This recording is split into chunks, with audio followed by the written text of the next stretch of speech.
पढ़ने वाली बच्ची जिसकी उम्र 5 साल होती है, इतनी छोटी बच्ची के साथ इस तरह का घटना होता है।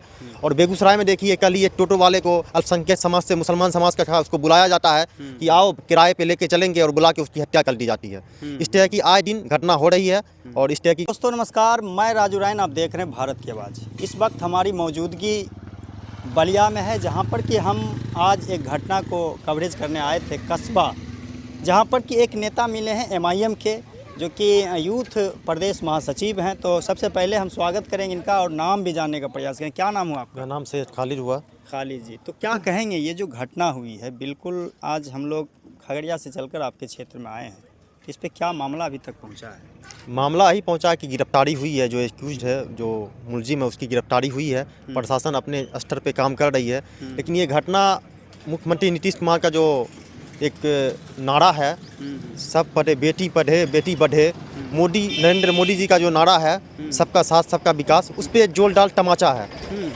क्योंकि सत्ता में रहते हुए इन लोगों ने ये हालात बना दिया है कि आज आंगनबाड़ी में पढ़ने वाली बच्ची जिसकी उम्र 5 साल होती है, इतनी छोटी बच्ची के साथ इस तरह का घटना होता है।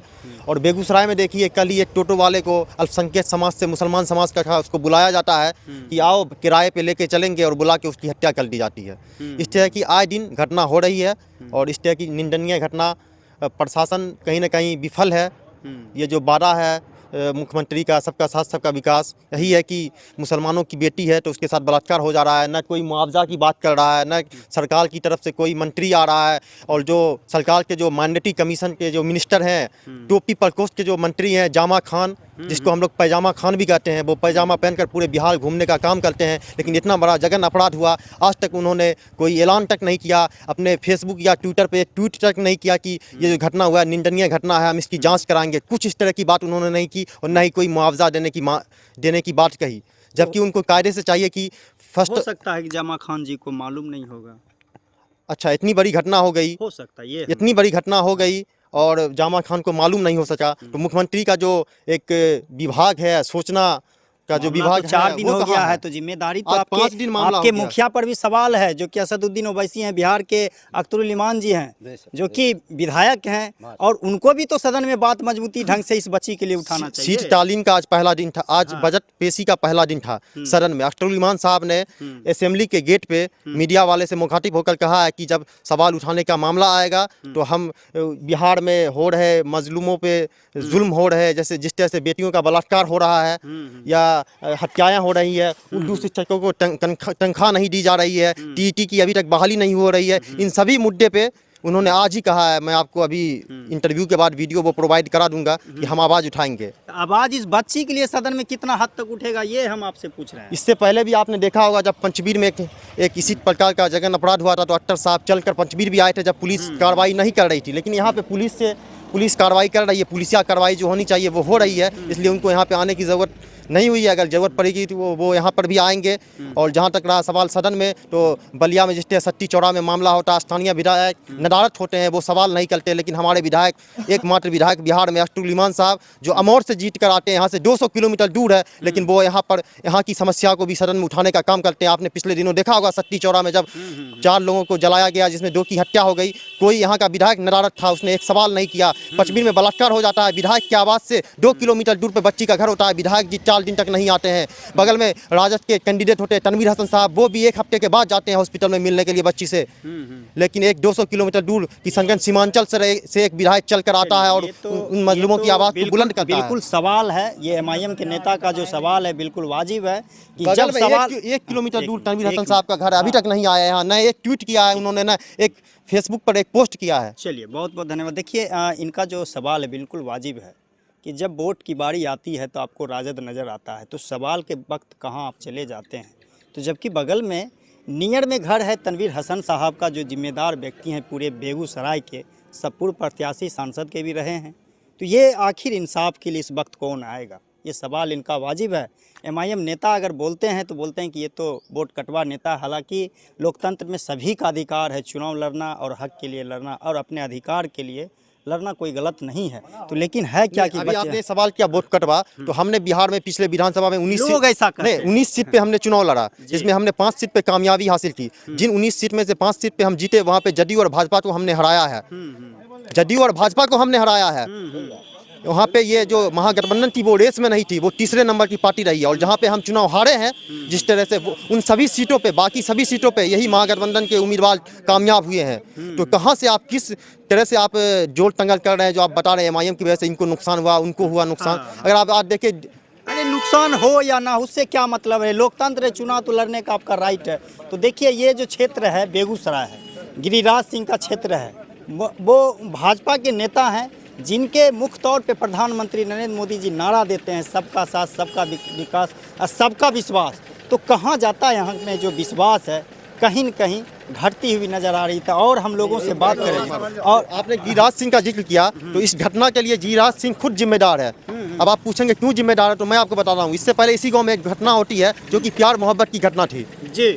उसके घटना में गिरिराज सिंह आकर गांव में कहते हैं कि मैं मुसलमानों की बेटियों को उठा लूंगा, उठाओ, मुसलमान की बेटियों को उठाओ, इस तरह का विवादित बयान दे के जाते हैं। कहीं ना कहीं उनके बयान से प्रभावित होकर लोग आज इस तरह की गिरिराज सिंह बोलते मुसलमानों की बच्चियों के साथ इस तरह का हादसा कर रहे हैं कहीं ना कहीं। और गिरिराज सिंह को मुंह की पेची से वो सिर्फ बोलते हैं, सिर्फ वो बयानबाजी करते हैं। बयान बहादुर उनका नाम है। वो आज देखिए बेगूसराय की हालत देखिए, कपड़ा, वो टेक्सटाइल के मिनिस्टर है बेगूसराय में, क्या क्या उन्होंने।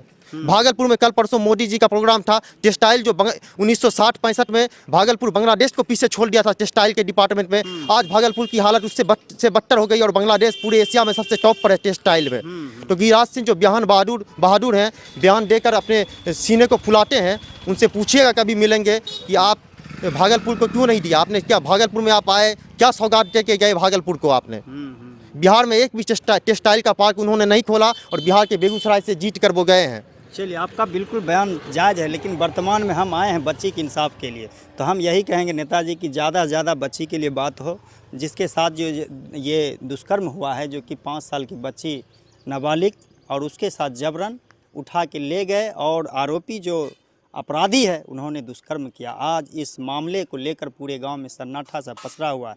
मुसलमान कहीं न कहीं आक्रोशित हैं, गुस्से में हैं, फिर भी वो अपने मन को काबू करते हुए उस अपराधी को पकड़ के घर में रख के सुरक्षित कानून के हवाले किया। और अभी फ़िलहाल जो है ये मांग कर रहे हैं कि उनको फांसी होनी चाहिए। अगर इतना भी होने के बावजूद भी बीजेपी के लोग या जितने भी लीडर हैं इस पे आप साथ नहीं आते हैं, तो कहीं न कहीं ये महसूस होगा कि हम अपने देश में ही रह के पराए हैं। तो इस पर और लोगों से बात करेंगे कि चाचा क्या नाम है आपका?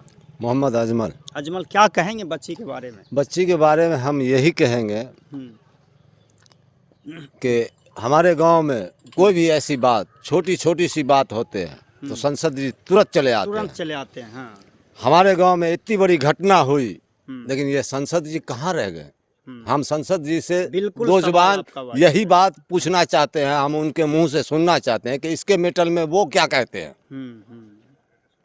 हमारी ख्वाहिश यही है, ये है कि उनको आना चाहिए, उनको आना चाहिए। हाँ, जब आप जनप्रतिनिधि हैं तो आपके लिए सब बराबर है। बस। तो ये बहुत नहीं बड़ा गंभीर है, कुछ भी उनको कह सकते हैं, कुछ भी कह सकते। हमारे जुबान को कोई रोक नहीं सकता है। हम जो चाहेंगे उनको बोल सकते हैं, तो क्योंकि उनकी गलती है। हाँ बिल्कुल, उनको आना चाहिए, आना चाहिए, ये मांग है आपका। हाँ। और कहना चाहेंगे कुछ? और क्या कहेंगे, और कहने का अब कुछ राह ही नहीं। तो चलिए, तो देखते रहिए, यहाँ पे कई लोग मायूस हैं, गमगीन हैं, इंसाफ के लिए लगातार। बच्ची का क्या नाम बताया भैया? छोटी बच्ची जिसके साथ बलात्कार होता है उनका नाम नहीं बताया जाता है, उनकी फ़ोटो ब्लर रखा जाता है। हाँ, इसलिए हाँ, आप नाम मैं नहीं बता सकता हूँ उसका, बच्ची का। तो देखिए, लड़के का क्या, उसका तो नाम, उसका नाम मेरे को पता नहीं एक्चुअली में क्या नाम है। अमन कुमार जो आरोपी हैं, जो इस घटना में जो मौजूद हैं। और भी एक ही लड़का है कि और भी थे? नहीं, गिरफ्तारी एक की हुई है। आसपास के CCTV के फुटेज को देखकर एक ही लोगों का नाम आया है। प्रशासन ने बाकायदा गिरफ्तार किया उसको। लोगों की इसके लिए क्या मांग किए हैं? इतना बड़ा जो घटना दिया, हम लोगों की मांग है, अब बिहार के अल्पसंख्यक कल्याण मंत्री जो हैं जामा खान जी, वो अभी इस मुद्दे पर कुछ भी, मैं चाहूँगा कि वो अपने वक्तव्य को रखें। अगर उनको नहीं पता चला है तो मैं आपके माध्यम से उन्हें बतलाना चाहता हूँ, वो इस तरह के मामला को देखें और फ़ौरन मुआवजा का ऐलान करें अल्पसंख्यक कल्याण विभाग के जरिए। और मुख्यमंत्री नीतीश कुमार जी से भी आग्रह है कि वो कुंभ में अगर हत्या डूब के मर जाते हैं तो फ़ौरन वो 2-2 लाख का ऐलान शुरू कर देते हैं। ट्रेन में हादसा होता है 5-5 लाख का ऐलान शुरू कर देते हैं। आखिर क्यों 2-2 लाख 5 लाख की रेवड़ी बांटने की क्यों जरूरत पड़ती है? अगर बिहार में रोजगार होता तो वो लोग क्यों जाते ट्रेन से दिल्ली कलकत्ता, जहाँ एक्सीडेंट होता और हत्या मौतें होती नहीं होती ना? उसी तरह इस तरह की बच्ची के साथ ये बच्ची मजलूम है और गरीब परिवार से है। इनके पास केस लड़ने की भी कैपेसिटी नहीं है। मैं चाहूँगा कि सरकार उनको आर्थिक मदद दे लड़ाई लड़ने के लिए भी, और आगे जो उसका जीवन यापन चले उसके लिए भी, क्योंकि पूरा घर अभी उलझ कर रह गया है। और एक इस तरह की जघन घटना के बाद जो है समाज में और आसपास में जो है एक उस परिवार के प्रति लोगों का एक अलग लेवल का नज़रिया हो जाता है। उस नज़रिए से भी उनको लड़ना होगा। बहुत कठिनाई का सामना कर रहा है अभी परिवार, तो उनके लिए मुआवजा का ऐलान किया जाए। आप अपना परिचय दे दें। मेरा नाम सैयद खालिद हुआ, प्रदेश युवा महासचिव AIMIM बिहार। चलिए, तो देखते रहिए। मैं आपको तस्वीर जो दिखा रहा था वो कस्बा से है। यहाँ पे तमाम लोग मौजूद, इंसाफ के लिए एक ही बात चर्चा, हर व्यक्ति के जुबान पर उस बच्ची की इंसाफ के लिए है। तो देखिए कितना मायूस हैं, एक बुजुर्ग हैं, सुनते सुनते रो पड़े और इन्होंने भी कहीं न कहीं फील हुआ कि आज हमारे गांव या शहर में जो हो रहा है जबरन, ये अपराध आखिर क्यों हो रहा है? कहीं न कहीं जो इशारा है वो गिरिराज सिंह पर है। गिरिराज सिंह आखिर क्यों हमेशा तुष्टीकरण की राजनीति करते हैं, वो एक डिवाइडेड वाली संदेश देने का प्रयास करते हैं, ये आरोप लग रहा है गिरिराज सिंह पर। तो देखते रहिए भारत की आवाज़। अगर अच्छा लगा तो लाइक करें, शेयर करें, चैनल को फॉलो करें। नमस्कार।